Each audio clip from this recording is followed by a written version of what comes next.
Sveiki visi, smagu sveikintis tradicinėme investuotojų bendruomenės susitikime. Sveiki visi, kurie žiūri mus patogiai įsitaisę ant sofų, sveiki tie, kurie žiūrit mus važiuodami kažkur automobilyje, ar prisijungėte tiesiogiai, o galbūt žiūrite tik mūsų įrašą. Tai šiais metais tai jau 4. mūsų bendruomenės susitikimas. Jei žiūrit mus pirmą kartą, tai aš esu Audra, ryšių su investuotojais komandos vadovė. Ir mes šiandien esame 3. Tai Audrius, Savi bendra įkūrėjas ir vadovas. Taip, ir turime viešnią, kurios labai laukiame, tai Jekaterina Govina, finansų ekspertė, buvusi Lietuvos banko priežiūros tarnybos vadovė, Invest bendra įkūrėja. Ir dar tikrai galėčiau ir tęsti šitą sąrašą. Kiek žinau, jūs buvot nominuota pelniusi Fintech lyderės apdovanojimą už didelį indėlį, kuriant Lietuvos sutelktinio finansavimo įstatymą. Tai galbūt dar kažką praleidau, Jekaterina? Čia iš praeito gyvenimo, tai, bet iš dabartinio gyvenimo, tai iš principo atkreipė viską. Tai. Pagrindinius dalykus. Ačiū, labai smagu čia būti. Taip.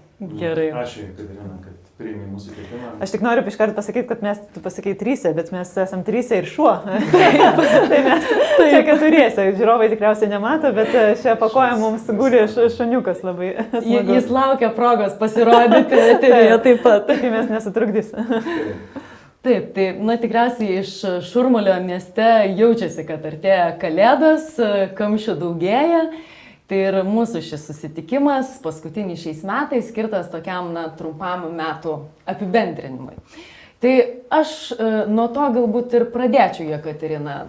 Tiesiog pasidalink, kokie tau šie metai buvo. Ir asmeniškai, ar ne, ir žiūrint per profesinę prizmę. Tai matyt, kadangi investuotojų visgi renginys, tai kažkaip tą fokusą galbūt į investavimą, į ekonominę padėtį.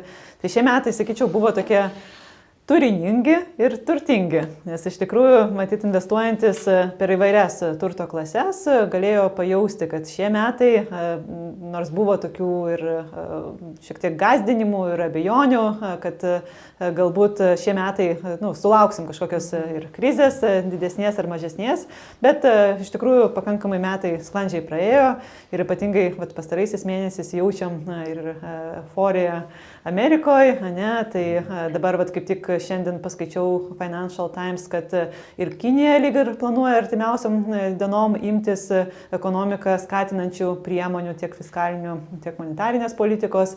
Tai irgi tikėtina kitais metais stebėsime kažkokį atsigavimą Kinijoje, nors aišku, ta rinka tokia neprognozuojama, bet visgi tie signalai pozityvūs, bent jau iš investuotojų perspektyvos, jie yra.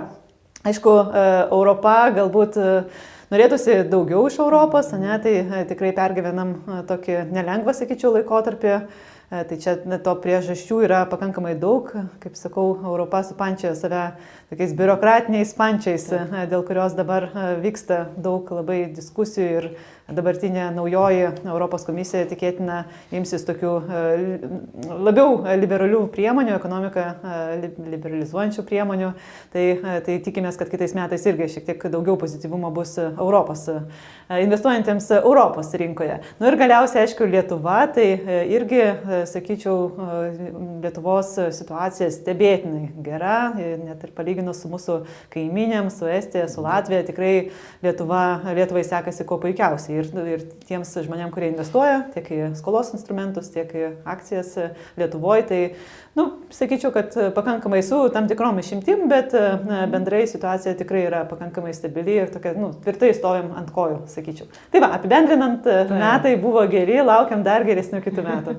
Tai tikrai tas momentas svarbus, kad pagaliau galim pasidžiaugti ir pasilyginti ten su kaimynais, ar ne, kad mes juos lenkiam, nesgi visada smagu pasilyginti. Aišku, reikia atsargiai čia, kadangi irgi dėl augančių ir atlyginimo ir kitų priemonių, tai gali būti, kad Lietuva irgi atsidurs Estijos situacijoje, tai reikia atsargiai džiaugtis, bet irgi su tam tikra, galvojant apie ateitį, kad neatsidurtume toj pačioj situacijoje kaip Estija, tiesiog nustoja augti ir krenta. Ir va čia man tai iš karto norisi klausti, ar prisimenat tokius metus, kai atrodė idealus metas ir investuoti, ar ne, visur, nes šių metų pradžioje, ar ne, buvo tokios nežinomybės, tokių klausimų neatsakytų, ar ne, tų klausimų gal daugiau negu atsakymų. O skirtingai negu metų pradžioje, dabar, ar ne, yra daugiau to optimizmo. Tai tiesiog, ar prisimenat kažkokius metus, kai buvo viskas puikiai? Tai, Audriau, gal. Aš tai iš karto prisimenu 2007-2008 pradžią, kur buvo begalinė euforija. Visi investavo, visi skolinosi, tai aš tikiuosi, tie metai daugiau niekada nepasikartos. Nežinau, daugiau tokių, man patinka, kad vis dar žmonės tą ekonominę būklę ar savo finansų situaciją vertina su tam tikrų racionalumu, atsargumu ir daugiau to sveiko proto atsirado, bent jau tai, ką aš jaučiu Lietuvos visuomeniai, tarp investuotojų. Tai sakyčiau, smagu, kad mes grįžtam į tą sveiką protą ir racionalų mąstymą ir galbūt tie lūkesčiai dėl investavimo, jie nėra tokie begaliniai. Galbūt tai irgi susijęs su to, kad išmokom tos krizės pamokas. Bent jau dalis mūsų tai. Bent jau dalis. Gerai, tai šiaip džiugu matyti ir kad jau prisijungia irgi rašo, sveikinasi, dar sako nestresuoti, ačiū Vytautai už palaikymą. Tai jau dabar tikrai mažiau stresuojam. Tai iš tikrųjų klausimas ir jums visiems, kurie mūsų klausot, irgi parašykit, kaip jums šitie metai, pasidžiaukit, taip pat jeigu turit klausimų, irgi juos užduokit ir mes tada eigoje pasistengsime juos atsakyti. Tai dabar gal šiek tiek vėl norėčiau, Audriau, tavęs paprašyti truputėlį padaryti tokį apibendrinimą, ar ne, apie šios metus ir būtent per tarpusavio skolinimo ir sutelktinio finansavimo rinką. Aš žinau, mes turim ir keletą skaidrų pasiruošę. Manau, kad Jekaterina puikiai apibendrino šios metus, aš geriau negalėčiau. Mane irgi labai maloniai nustebino ir Lietuvos ekonomika, ir investiciniai rezultatai, ir mūsų augimai. Tai aš tikrai šios metus vertinu pozityviai. Turėjom daug įvairių iššūkių, bet manau, kad bendrai tai metus vertinu gerai. Žinoma, tas nerimas išlieka dėl besitęsiančio karo, dėl galbūt tokio, dėl to Lietuvos ekonomikos stebuklo, ar tikrai jisai yra tvarus, visuomet apie tai pagalvoji, kas čia lemia, nes tikrai šalia tų gerų statistinių skaičių tu matai ir užsidarančius verslus, tai vis tiek tas nerimas yra kažkur tai aplink ir nėra to, kaip tu uždavai klausimą, ar tai tikrai ar šiuo metu yra tas metas, kai reikia tik tai džiaugtis. Tai sakyčiau, kad tikrai ne. Bet jeigu apžvelgti šios metus ir kaip mums sekėsi, ir galbūt ne visus skaičius čia sugebėjom ištraukti ir surasti, bet bent jau toks snapshotas, kaip atrodo šiuo metu mūsų rinka ir kur mes esame, tai džiugu, kad išlieka augimas, tas augimas išlieka dviženklis, džiugu tai, kad platformos tiek sutelktinio finansavimo, tiek tarpusavio skolinimo, jos auga greičiau negu vidutiniškai rinka, tai yra natūralu. Kitoje skaidrėje turime daugiau šiek tiek skaičių apie pačią vartojimo kreditavimo rinką. Galbūt tik atkreipčiau dėmesį, kad džiugu tai, kad mes augam sparčiausiai. Jeigu praeitų metų augimas mūsų buvo 32%, bendrai rinka augo 19%. Šiemet tęsiasi panaši tendencija, aš manau, mes ir toliau augsime gerokai greičiau negu visa rinka. Bet į ką noriu atkreipti dėmesį, kad mes vis dar labai maža rinka, labai nedidelė dalis, vos daugiau negu 5% visos vartojimo kreditavimo rinkos. Ir tikrai tiek bankai, tiek kredito unijos, tiek leasingo bendrovės, jos vis dar sudaro 95% rinkos. Tai mes bendrai kaip platformos, kaip investuotojų bendruomenė dar galim augti daug sparčiau. Tai tiesiog kviečiu visus mūsų suvokti, kad mes galim dar kartu padaryti daug daugiau, būti banku vienas kitam ir tikrai tos vietos, kur augti yra labai daug. Labai daug. Mes vis dar tokie truputėlį skrusdėliukai lyginant su didžiaisiais bankais, su didžiosiom leasingo bendrovėm. Tai potencialo yra labai daug. Manau, kad dar mes galėsim padiskutuoti to klausimu šiek tiek vėliau. Taip. Einam truputėlį Bet džiugu, toliau. kad augimas išlieka didelis ir šių metų mūsų portfelio augimas išlieka daugiau negu 30%, tai tikrai džiugina. Dar labai svarbu paminėti,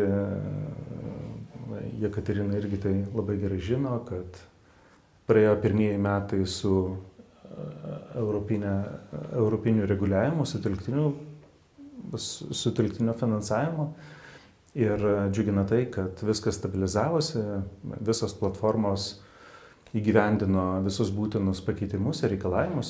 Galime pasidžiaugti tuo, kad Lietuva yra trečia Europoje pagal licenzijuotų platformų skaičių, ne 13. Ir visos tas 13 platformų galėtų eiti į Europą ir finansuoti projektus tenai. Tai tikrai tai tik laiko klausimas, kada ir mes tai padarysime. Džiugu, kad naujas reguliavimas suteikia daugiau skaidrumo, vertinant projektų riziką, pateikiant visą reikalingą informaciją, apsaugant investuotojus, ta prasme, kad investuotojas turi tą persigalvojimo laikotarpį 4 dienų. Tai džiugu, kad rinka bręsta, yra labiau reguliuojama ir geriau prižiūrima. Gerai, galim truputėlį prisizūminti prie savi skaičių ir metų. Savi rezultatai tikrai džiugina. Žinoma, metai buvo su iššūkiais, bet kuriuo atveju pats rezultatas tai džiugina. Bendrai jau esame suteikę daugiau negu 117 milijonų paskolų. Šių metų augimas išlieka stiprus, apie 20%. Portfelio augimas 30%, tai tikrai džiugina. Kas man ypatingai džiugu, kad mes pagaliau po labai didelių investicijų ir labai atkaklaus darbo sutvarkėm savo savitarną ir dabar pasiūlėme mūsų investuotojams daug daugiau funkcionalumo, daug daugiau skaičių, duomenų, įvairių pjūvių, analizuoti savo portfelį, gautinas lėšas, filtruoti investicijas. Tai tikrai tikiuosi, kad jums tai patinka, jūs surandat vis daugiau galimybių. Taip pat labai džiaugiuosi ir kad mobili aplikacija šiandien jau turi visą pagrindinį investuotoją, funkcionalumą reikalingą investuotojams. Tai tokie dideli investiciniai darbai ir savitarnos sutvarkymo darbai jau užbaigti. Ir tai mums suteiks galimybių dabar jau imtis naujo funkcionalumo, naujų produktų. Ir turėsime daugiau rankų, laiko ir pinigų daryti naujus pasiūlymus mūsų investuotojams. Galbūt apibendrinant svarbiausius įvykius, tai vėlgi pasidžiaugsiu nuo paskutinės naujienos, kad praeitą savaitę jau pradėjome siūlyti savi paskolas per Kliks platformą, per Kliks sprendimą. Ir jau šiandien rinkdamiesi internetinėse parduotuvėse kažką, jau rasite ir mūsų pasiūlymus. Taip pat džiugu, kad šiemet startavome su NT vystymo paskolomis, jų kol kas nėra labai daug, bet vis tiek pasitikriname, pasitvirtiname ir džiaugiamės tuo, kad jūs priimat ir finansuojate tokias paskolas.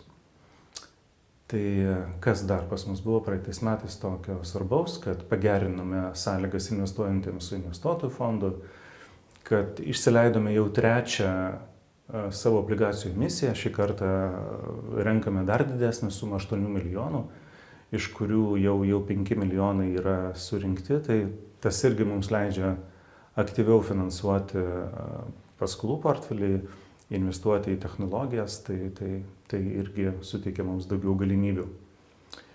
Ir taip pat tikrai nepraleisiu progos pasidžiaugti, kad mes vieninteliai iš platformų Lietuvoje suteikėme galimybę remti socialinius projektus. Jau šiemet esame surinkę kartu su investuotojų bendruomenė 14 000 ir šią galimybę tikrai tęsime, džiaugiamės tuo, kad esame atsakinga platforma.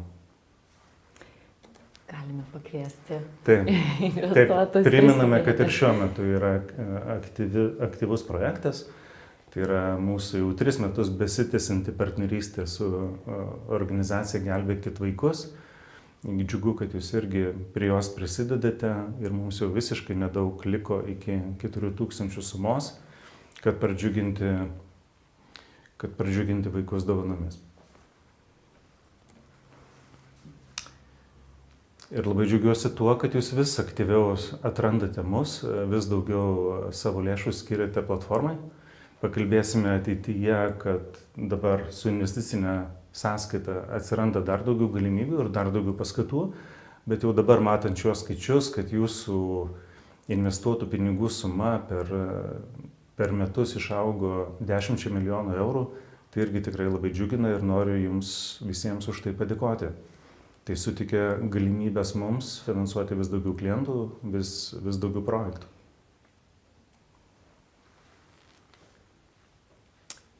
Jeigu pabandyti apibendrinti, kaip keičiasi investuotojų elgesys per paskutinius metus, iš tikrųjų per tokį ilgesnį laikotarpį, tai, sakyčiau, matome vis daugiau investuotojų, kurie renkasi saugumą.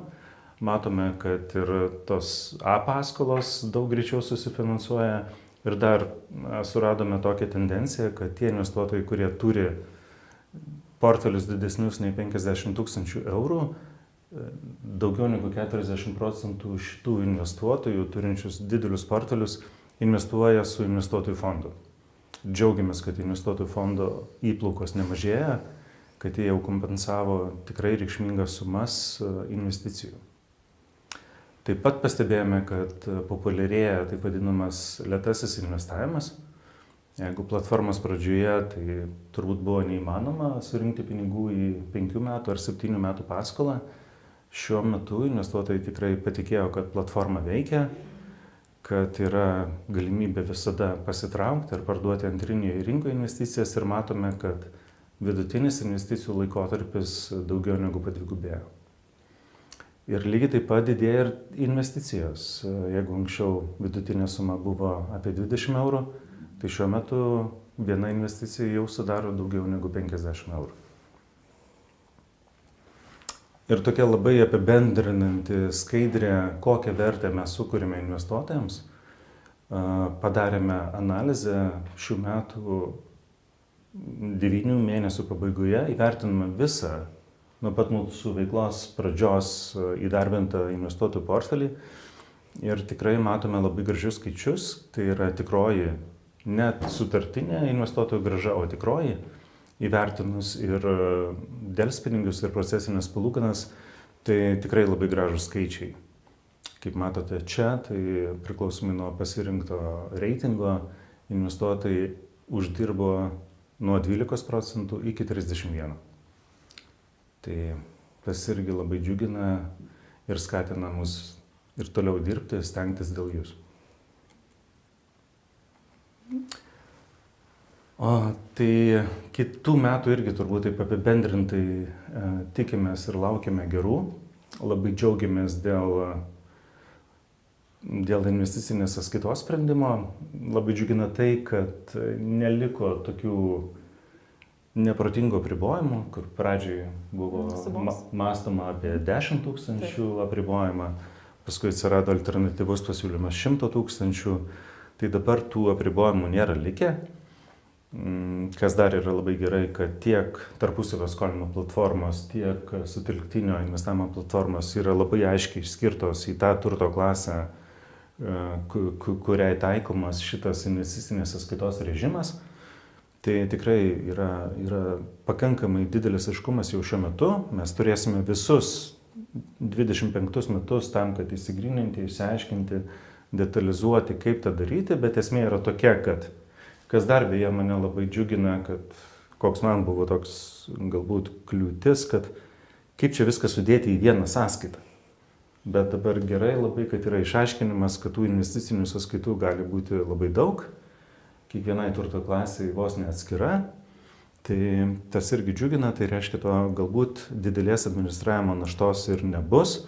Tai tikrai manau, kad šiuo metu investuotojams investuoti į tarpusavio skolinimo ir sutelktinio finansavimo platformas atsirado dar viena labai rimta paskata. Tai yra galimybė nemokėti pajamų mokesčio, kapitalo prieaugio mokesčio, tol, kol tu neišsiimi ir nesumažini savo įdėtų lėšų. Tai galėsime apie tai padiskutuoti ir daugiau, galbūt ne dabar, bet džiugu, kad visi svarbiausi reikalingi sprendimai yra priimti. Gal tuo pačiu irgi, gal net šitaip, aš visuomet tikėjau, kad tarpusavio skolinimo platforma tai yra geriausia turto klasė ilgalaikiam investavimui. Ir visuomet toks buvo truputėlį klešas, kad yra du produktai, kurie turi nedidelės, bet mokestinės lengvatas. Tai tiek gyvybės draudimas, tiek trečia pakopa. Ir tai man tokia buvo neteisybės jausmas, nes man atrodo, kad mūsų produktas yra daug geresnis ir daug stabilesnis. Tai dabar ta neteisybė ištaisyta, jokių lengvatų nebeliks ir tai tikrai manau, kad tai atvers didesnės galimybės ir didesnės investicijas į mūsų platformą. Tai daugiau naujovių, žinoma, kad ir toliau tęsime darbus ir dabar platformos tobulinimo, mobilios aplikacijos tobulinimo. Tai sakau, dabar atlaisvėjo rankos ir turėsime daugiau galimybių pasiūlyti naują funkcionalumą ir naujus produktus. Jau kuris laikas, trečia naujiena ir koks bus mūsų kitų metų prioritetas, tai tas procesas yra pradėtas. Nemažai mūsų investuotojų bendruomenės norėtų alternatyvos Payserai, tai mes šiuo metu siekime patys gauti elektroninės pinigų įstaigos licenciją, kad būtų galima atsidaryti sąskaitą tiesiogiai pas mus. Ir antrinės rinkos atnaujinimai, tai jau jie yra seniai pažadėti, kad atsirastų ir automatinis investavimas antrinėje rinkoje ir bulk pirkimai, bulk pardavimai, tai ties to dirbame ir jau artimiausiu metu pristatysime jums.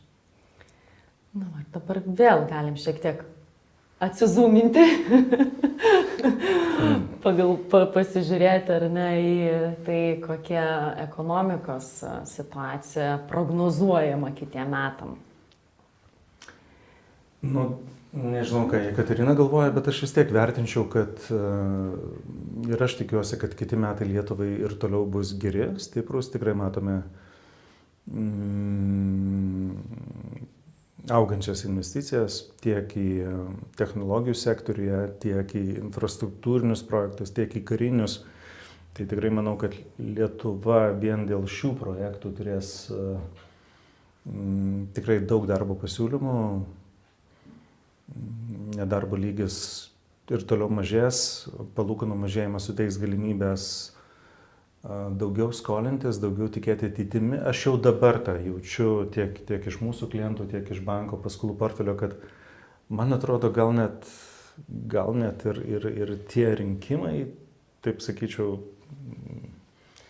galbūt irgi suteikia tokius, galbūt kartais ir nepagrįstus lūkesčius, kad čia viskas bus geriau, tokius truputėlį utopinius, bet man atrodo, kad gyventojai ir verslai turi tokį pozityvesnį požiūrį į tai, kas laukia ateityje ir manau, kad tiek verslų, tiek gyventojų lūkesčiai šiuo metu gerėja. Ir tai didins skolinimąsi. Ir aišku, prie to prisideda pakankamai sparčiai mažėjančios palūkanų normos. Taip, tai dar jeigu pridurti, tai matom jau iš paskutinių duomenų, kad ir nekilnojamo turto rinka atsigauna, tai yra ir paskolų išduodama daugiau, tai šiek tiek irgi duoda tokio pozityvumo matyti ir sektoriams, kurie susijęs su nekilnojamo turto, tiek vystymo, tiek visą aptarnaujančią industriją. Taip pat, kas taip pozityviai gal nuteikė, tai kaip tik praeitą savaitę dalyvavau Europos bankininkystės institucijos susitikime, tai ten buvo, EBOS susitikime, tai ten buvo tokie šviežiausi rodikliai tiek bankinio sektoriaus, tai tikrai bankinis sektorius, tą galim spręsti irgi iš nemokių paskolų rodiklių, ne, tai jis išlieka labai toks stebėtinai mažas, ypatingai mūsų regione, aišku, ten kokie graikai, jiems sunkiau sekasi, bet Lietuva tai tikrai per metus ten gal keliais dešimtaisiais procentinio punkto gal padidėjo, bet tikrai situacija yra labai gera. Žiūrint į kitą pusę, į indėlius kredito įstaigose irgi jie stebėtinai dideli, ne? Tai reiškia, tai reiškia, kad gyventojai turi tą ekonominę galę leisti pinigus, investuoti, pirkti ir panašiai. Tai toks, bent jau iš tų tokių pavienių, tokių fragmentų galima susidaryti įspūdį, kad tikrai pakankamai geroji padėtį esam dabar ir prielaidos dar geresniai padėčiai kitiems metams jos yra. Tai tikėkime, aišku, jeigu kad nedriokstels kažkas. Taip. Bet čia šiek tiek dar atlipiant, galbūt tas ir pirmas klausimas buvo, ar čia dabar toks tinkamas metas čia ir investuoti ir ten, ar čia galbūt reikia palaukti. Tai prisimenu, turėjom pietus su vienu žymiu ekonomistu Lietuvos, tai jis taip prasitarė, kad čia prieš 3 metus jis galvoja, kad dabar laikas pasiimti tą kešą turėti, ne, nes bus blogiau ir bus galimybė tuomet darbinti tos pinigus. Tai 3 metai praėjo. Tiek akcijų rinka nuvažiavo. Tai nežinau, visada matyt reikia taip nusiteikti, kad bus ten ir pandemijų, ir karų, ir mes niekada negyvensim tokioje situacijoje, kai viskas yra gerai, ne? Nes mes tiesiog esam tokioje globalioje visuomenėje, kurioje nuolat vyksta kažkas.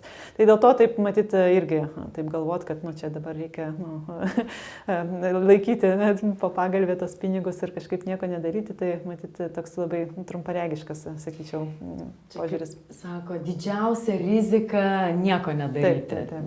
Taip. Tai ir aišku, mes ko gero visi čia esam už tą ilgalaikį investavimą, ar ne? Ir jeigu turi tikrai tos ilgalaikius tikslus, tai be abejo, kad nėra blogo meto investuoti, bet vis tiek dažnai tas klausimas kyla, ar geras metas. Ir iš tikrųjų galbūt kai ką vis dar stabdo kažkokios naujienos, ar ne, ar apie ekonomiką, ar dar kažkokios kitos naujienos. Iš esmės, jeigu tu investuoji, tai tu ir investuoji, nekreipdamas dėmesio. Čia sakau, bet kokie tyrimai, jeigu pasižiūrėtų tokie istoriniai, kur lygina žmonių elgesį, tie, kurie tiesiog nusprendė geriau ten į indėlį pinigus pasidėti, versus tie, kurie nusprendė investuoti, tai net ir jeigu jie investavo ten pačiu blogiausiu laikų, metų bėgėje, vis vien jie galiausiai turi daugiau negu tie, kurie tiesiog nieko nedaro. Tai tiesiog yra, taip yra, nes pasaulio ekonomikos auga, taip ir vyksta, kad ir infliacija, taip. Tai. Aš dar norėčiau galbūt grįžti prie tų pinigų kainos, ar ne? Nes ir Audrius užsiminė, kad bazinės palūkanų normos mažėja ir tai tikrai teigiamai, ar ne, paveiks ekonomiką.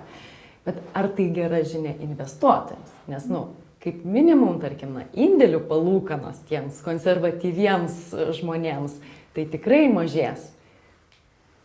Kokia tai žinutė investuotojams?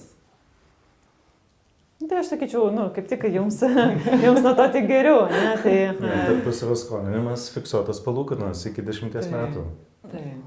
Nes, aišku, kai gauni ten 4,5, jeigu ten kokioje kredito unijoje procentų, tai tada, šiek tiek pasveri tą, ar verta man investuoti ten su 8, tarkim, procentų palūkanų į kažkokias rizikingas turto klasės, jeigu čia, praktiškai iki 100 000 eurų vienam ten bankė ar kredito unijoje aš tiesiog galiu laikyti ir uždirbti, ne?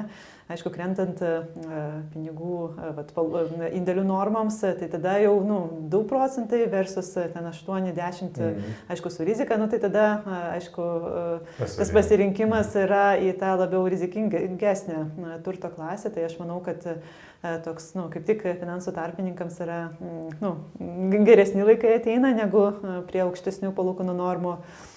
Tai, aišku, verslo skolinimosi kaina irgi ir gyventojų skolinimosi kaina irgi atitinkamai mažėja, bet, pasirinkimas matyt yra į rizikingesnių turto klasę. Bet mes norime, Jekaterina, irgi gerinti sąlygas paskolų gavėjam, plėsti savo klientų ratą.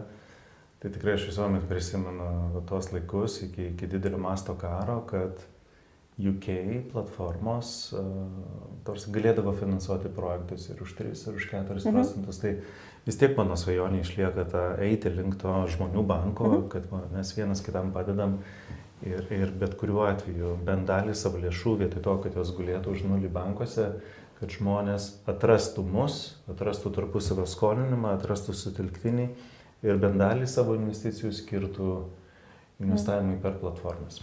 Ir mano manimo, tai yra puikus ilgalaikio investavimo instrumentas, uždirbantis labai stabilią grąžą ir tuo pačiu čia dar tu ir gerą darbą darai, kažkam padedi.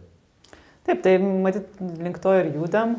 Jeigu Audriau irgi tikriausiai prisiminė, ten prieš 5 metus tos palūkanų normos platformose ten buvo ir ten, kosminės ir ten tikrai užsienio investuotojai čia atvažiuodami galvoja, kad, čia kažkoks skemas. Taip, dviženklė grąža. Taip, Anglijai ten 5-6 procentai.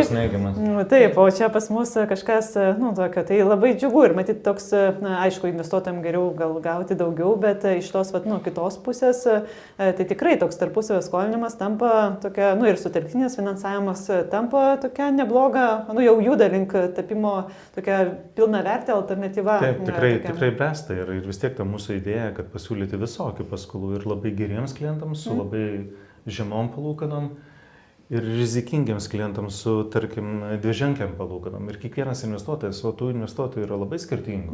Ir kiekvienas investuotojas turės galimybę pasirinkti, į kokias paskolas, į kokį riziką investuoti. Galų gale, aš matau vis didėjantį institucinių investuotojų dėmesį.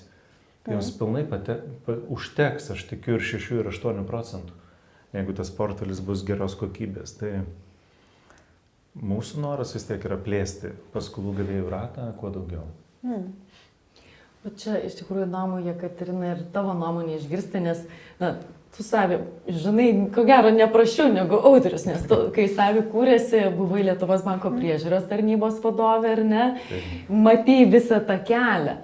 Ir dabar jau praėjo 10 metų, koks tau tas pokytis atrodo, arba ko mums dar reikia, kad tikrai augtų, ar ne, ta rinkos dalis. Nes augimas didelis, bet dar ta dalis maža. Čia tokia gal paauglystės stadija dabar. Tai buvo, tai visai ten kūdikis vaikas augo, dabar jau toks paauglys, kuris dar, neturi pakankamai gal to raumenų konkuruoti su suaugusiais, bet jau, toks kažkur kai kur tą iššūkį mesti jau gali.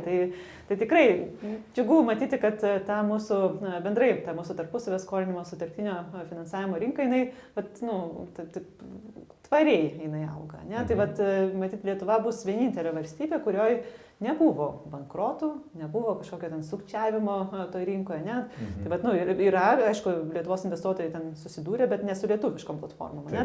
Tai labai smagu, kad... Su latviškom, estiškom. Taip, tai labai smagu, kad mūsiškės platformos ir savininkai, vadovai pakankamai taip sugeba išlaikyti ir nepasiduoti tam norui, gal kažkaip tos, kaip tos kampus, būna ten noras, greičiau praeiti. Ne? Bet aišku, tas kelias, jis tada reikalauja šiek tiek ilgesnės perspektyvos. Tai galima būtų, aišku, greičiau, kaip latviškos platformos ten padarė, labai greitai užsiaugino tą raumenų masę, bet klausimas, kiek tai ilgojų laikotarpiu, kiek tai yra tvaru. Galbūt pasiseks, o gal ir ne.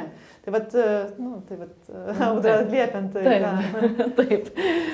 Paauglystėje ir labiausiai norisi mesti iššūkius prieš nusistovėjusią tvarką. Taip.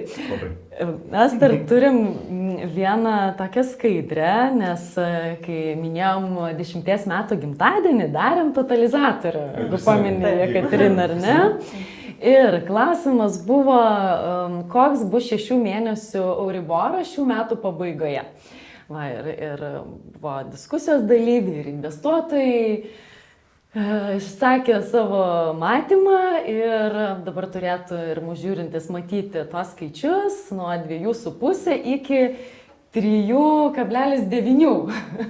Jekaterina, tavo buvo 2,8, mano buvo 2,9. Taip. O vienas mūsų investuotojas greičiausiai laimės. Bronius, kurį mes gerai pažįstame, ačiū Broniu.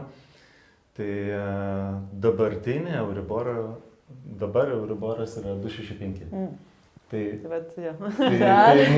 salė kuprinė laimėsi arba tu, arba Bronius. Tai aš atiduočiau Broniui, jeigu net ir laimėčiau. Tai labai norėčiau tau atiduoti, nes vis tiek, man atrodo, tu prisidėjai prie tos mūsų sėkmės ir pradžios. Matai, aš, kadangi esu Europos centrinio banko veikloje irgi dalyvavus, tai aš, taip tokia, esu šiek tiek, žinau, kaip jie mąsto, tai žinai. Tai tu įtakoji. Paskambinau Lagarde, sakau, reikia. Dar praeitą savaitę buvo 271 ir aš taip buvau beveik tikras, kad tu laimėsi. Bet dabar žiūriu, tie rinkos lūkesčiai vis tiek dar atrodo, dabar jau, aš atsimenu, dar rudens pradžioj, niekas nekalbėjo apie tai, kad ilgalaikis nusistovėjęs Euriboras nukris mažiau negu 2. Dabar jau vis daugiau atsiranda tokių balsų, kad bus mažiau negu 2. Tai pažiūrėsim, tai metų pabaiga labai jau neužilga, tai va, turime 2 pretendentus. Taip, ryškius konkurentus. Gerai, tai va, tai tiek mes, man atrodo, su skaičiais jau šiandien baigiame. Norėčiau galbūt iš tavęs išgirsti daugiau, kuo tie investuotojai gyvena, nes tikrai tenka daug bendrauti, girdėti jų klausimus, galbūt ir abejonės, nes visgi tikrai tos sumos bankuose, bankų sąskaitose irgi didėja, ne? Nors yra tikrai tiek daug galimybių šiai dienai investuoti. Taip, matyt, reikia pasidžiaugti, kad investavimas populiarėja kaip toks dalykas ir tikrai tenka girdėti nemažai tokių istorijų, kad jau ir šeimose, ir ten draugų tarpe jau žmonės daugiau šneka apie investavimą, kad reikia investuoti. Tai matyt, tai susijęs su ekonominė žmonių situacija, kai tu jau esi ir pavalgęs, ir namus turi, tai ir yra tų laisvų pinigų, tada tu galvoji, kaip tos pinigus įdarbinti. Kol tu turi pinigų tik tiek, kad galėtum patenkinti tos savo pagrindinius poreikius, tai apie kažkokį investavimą ten galvoti, tai tikrai nelaikas. Tai vat Lietuva jau pasiekė, manau, tą tašką, bent jau, aišku, ne apie visus šnekam, bet bandom kažkaip suvidurkinti, kai žmonės jau turi tokių laisvų pinigų ir tada atsiranda ir jau girdi, kad vyksta čia kažkas ir galima užsidirbti, tai tada atitinkamai ieško būdų, kaip tos pinigus įdarbinti. Tai vat tas labai džiugina. Antras dalykas, kuris džiugina, kad vis daugiau moterų atranda investavimą, kas irgi, anksčiau tie rodikliai tokie labai liūdni buvo, dabar jau gerėjantis, jau girdžiu, kad skirtingose finansų tarpininkose jau tos moterys sudaro ir 35%, ne? Tai vat jau arčiau to 50 to santykio. Tai vat tas džiugina. Aišku, trečias dalykas, Audriaus paminėta investicinė sąskaita, kuri įsigalios nuo kitų metų, irgi turėtų tapti, bent jau tikimasi, kad taps tokiu katalizatorium. Net ir tie žmonės, kurie galbūt neinvestuoja, jie jau pradės domėtis, o kaip ten ta investicinė sąskaita, reikia kažką man jau investuoti, kad pasinaudoti tom lengvatom. Ne? Tai matėm istorijoje ir praktikoje, kad lengvatų kažkokių įvedimas jis paskatina tada ir tarpininkus aktyviau siūlyti finansų produktus, tai labai reikia tikėtis, kad ir čia žmonės šiek tiek susidomės bent jau, tai ką čia reikia daryti, galbūt kažkiek pinigų reikia investuoti, kad pasinaudotų investicinė sąskaita.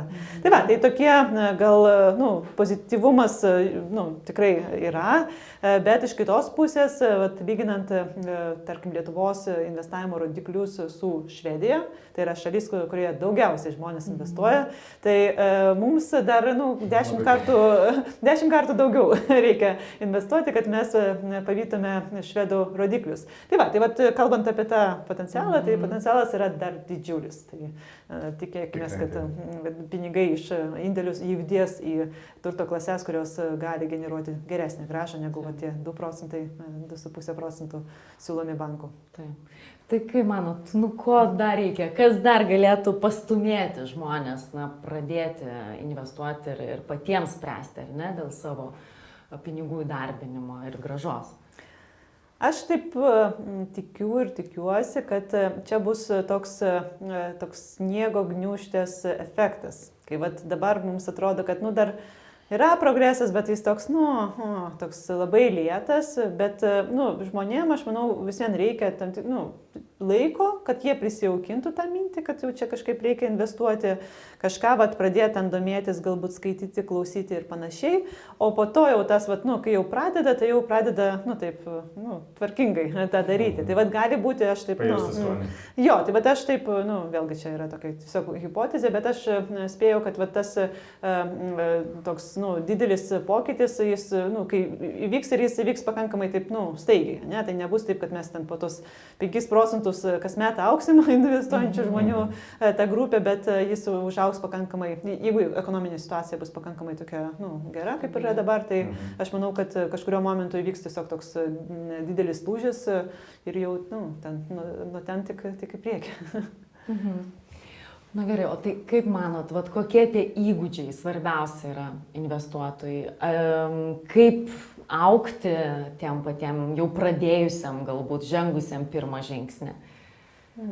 Nes pradėti galbūt nėra jau taip sunku, bet kaip išlaikyti po to tą įprotį? Aš tai nesutinku, man atrodo, kad kaip tik pradėti yra sunku. Taip. Aš irgi taip galvoju, kad sunkiausia pradėti ir kitų jau pradeda.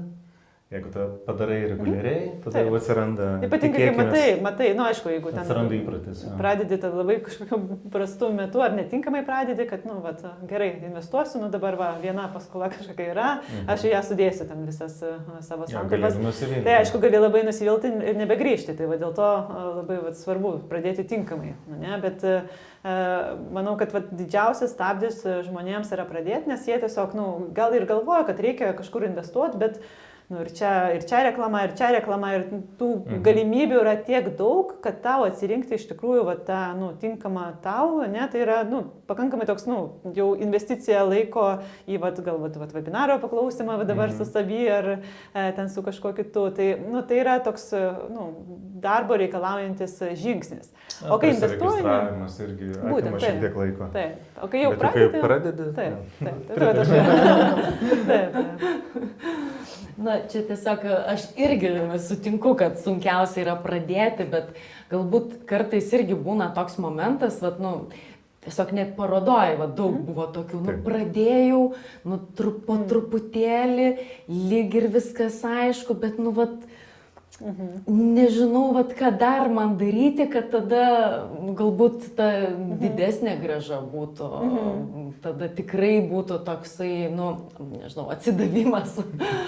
Kartais, tiesiog gaunam tokių klausimų, tai manau, kad visokių yra tų žmonių.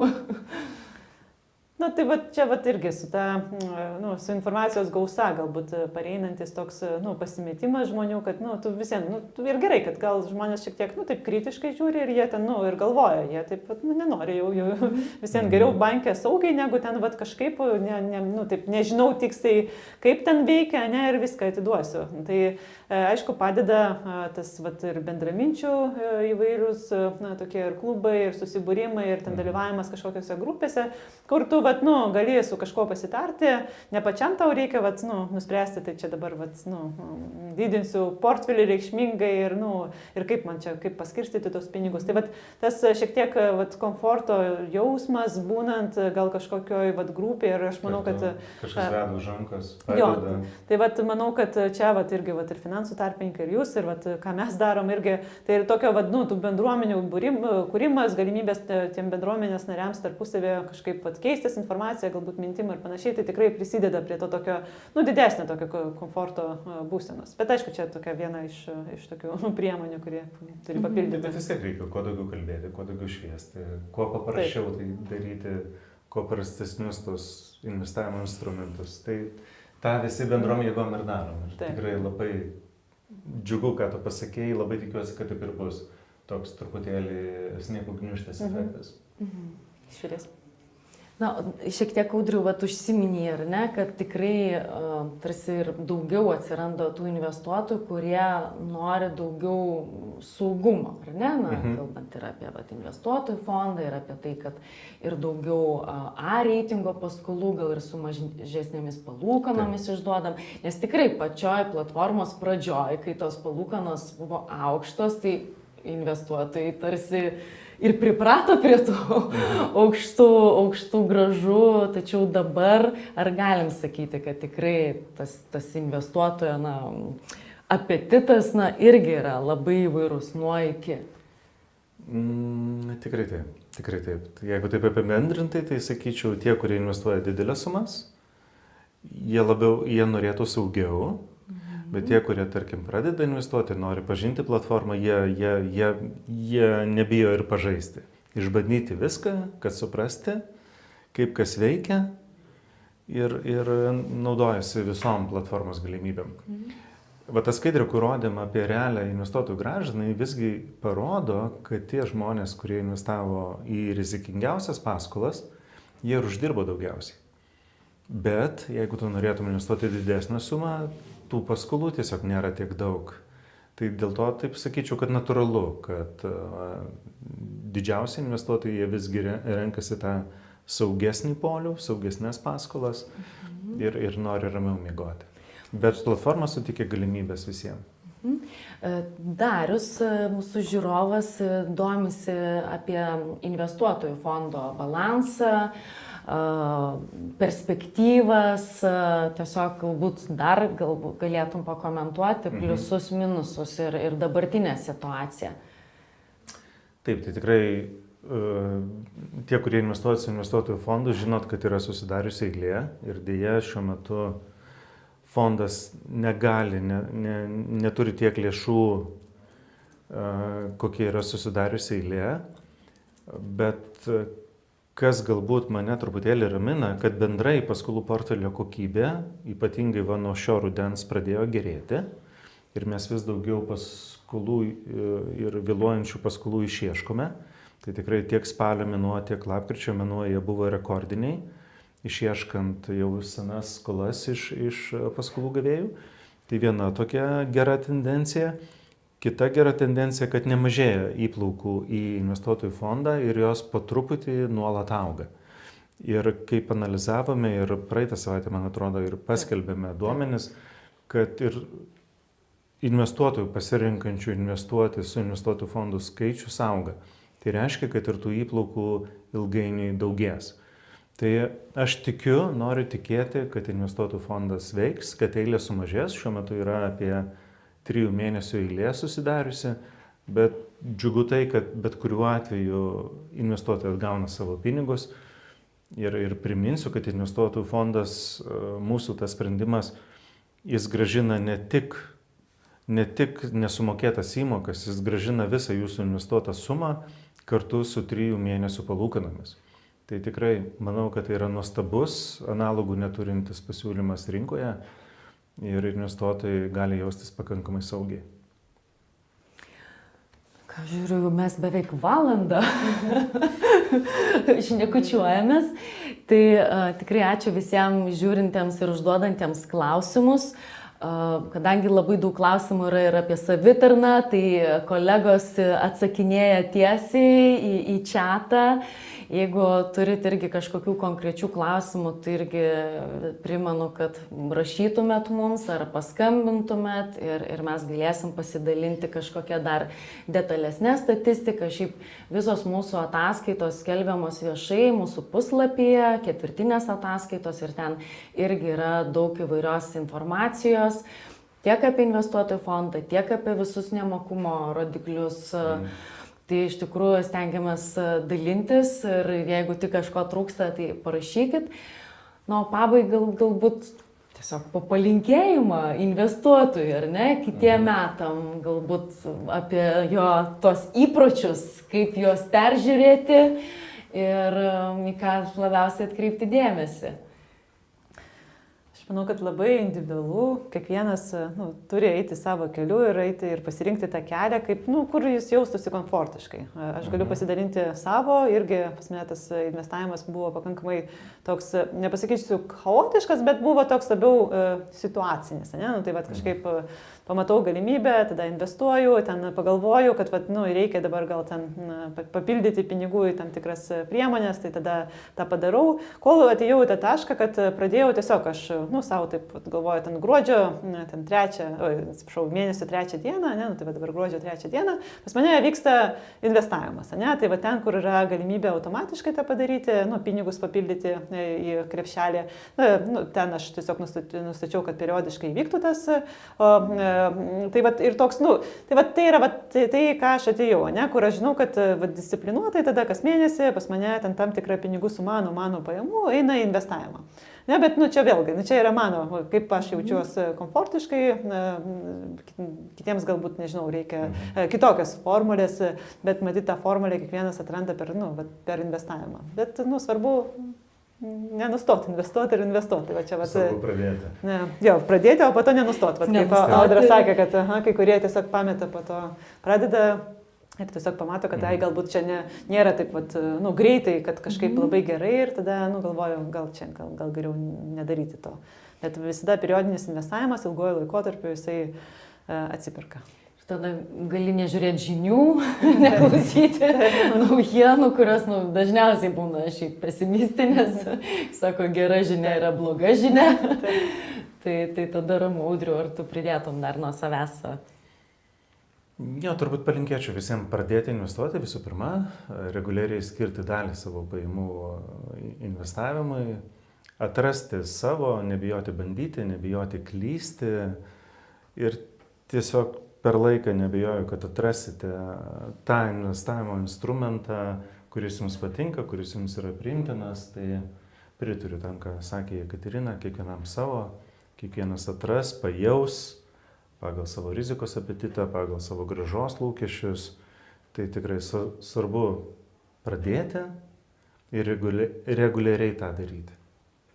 Ir šiaip galima dar pasakyti, daugelis laiko investavimo platformose labai nuobodžių dalykų, bet iš tikrųjų kaip tik galima labai stipriai eksperimentuoti ir į skirtingus paskolų tipus, ir į skirtingus reitingus. Šiaip mes pateikėme tą teorinę nemokumo galimybę, bet visada verta patiems pasitikrinti.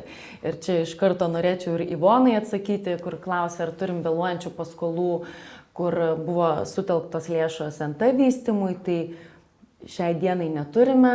Ir jeigu kalbant apie paskolas privatiem asmenim su nekilnojamo turto keitimu, tai tos būsto paskolos, tai irgi nėra ne vienos vėluojančios paskolos. Bet matyt, reikia taip irgi, nesudaryti įspūdžio, kad čia ir negali, ir nebus, tai vėlgi, turi būti žmonės suprasti, kad investavimas yra susijęs su rizika, bet investuojant pat ilgojo laikotarpiu, diversifikuojant tinkamai portfelį, tai tie praradimai, jie bus tokie, ne niekiniai, bet nereikšmingai iš principo. Ilgalaikiai grąžai. Jo, labai svarbu, kad jeigu kalbėt apie platformą, kad platforma vienoje vietoje suteikia galimybės ir diversifikuoti, ir įskaidyti sumas pagal skirtingus paskolų produktus, ir pasirinkti norimą trukmę, ir galimybę pasitraukti, jeigu prireikia pinigų. Tai tas mane džiugina, kad mes vis daugiau galimybių suteikime, vis daugiau lankstumo ir kiekvienas gali atrasti savo pagal savo rizikos apetitą. Susikurti savo tą formulę investavimo. Taip. Čia kaip tik per tą paskutinę konferenciją sutikau vieną žmogų, labai smagiai pabendravom, pašnekėjom, tai jis man papasakojo viską, ką reikia daryti, kad moteris moka geriau negu vyrai, tai reiškia iš vyrų aš investuoju 1% daugiau, aš atradau formulę, kaip sako, pas mane ne viena paskola dabar nevėluoja. Tai aš jo paprašiau, kad paprašyti jo, kad jis papasakotų, galbūt mūsų algoritmai nėra tobuli, nes žmogus yra suradęs savo investavimo formulę, jo vidutinė grąža, jis mane gyrėsi, kad yra apie 17%, ne viena paskola nevėluoja, tai čia yra wow. Tikrai wow, yra iš ko pasimokyti, tai galim palinkėti tada kiekvienam ieškoti ir atrasti tą savo auksinį investavimo formulę. Tai ačiū labai. Ačiū Jums. Ačiū Audra, o visiems investuotojams tikrai labai noriu padėkoti, atsiprašom už techninius nesklandumus ir labai linkiu gerų investicijų, labai linkiu gražių švenčių ir sėkmingų gerų naujų metų. Iki. Viso. Ačiū, Katerina. Ačiū.